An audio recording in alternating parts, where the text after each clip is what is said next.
Shoutout kay Katsakino Dokusin, Jervin Chris, Juan Solegue, Romeo Conchada at sa iba pa nating mga taga-subaybay. At ang balita natin ngayon, mukhang malaki na ang posibilidad na ang Barangay Ginebra at Rain or Shine Elasto Painters ay magkakaroon ng isang trade. Dahil mukhang gusto talaga ng Ginebra na kumuha ng big man at parang hindi sapat itong si Isaac Go. At ang gagamitin daw nila ngayon ay itong Rain or Shine. Susubukan kunin ng Barangay Ginebra itong si Kit Datu mula dito sa Elasto Painters. At ang magiging kapalit niyan ay itong si Ben Adamos at isang first round draft pick. Kung titignan ninyo itong si Kit Datu dito sa latest game ng Rain or Shine kontra NLEX kung saan nanalo ang ROS ay 5 minutes lamang naglaro itong si Kit Datu. Limitado na ang kanyang minuto dahil nandyan na nga itong si Kaylan Tiongson.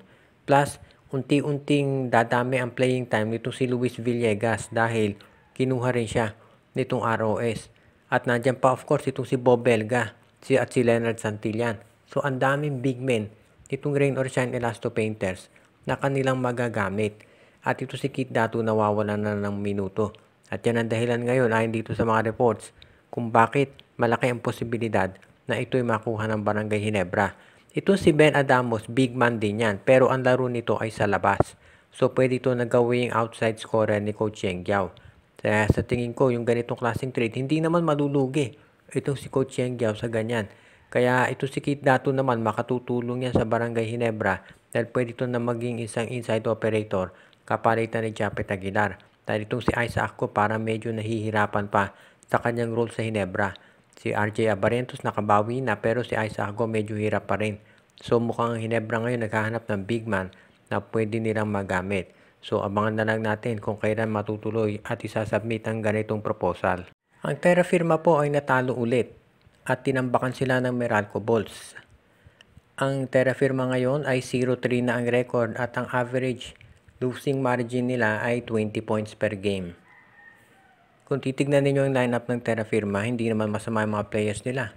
Nandiyan si Christian Stan Hardinger, si Wami Tiongson, of course si Stanley Pringle. Pero kaya sila natatalo dahil sabi ng mga insiders ay walang ganang maglaro yung mga players. Kumbaga sabi nga nila sa English, going through the motions na lamang itong Terra Firma Jeep.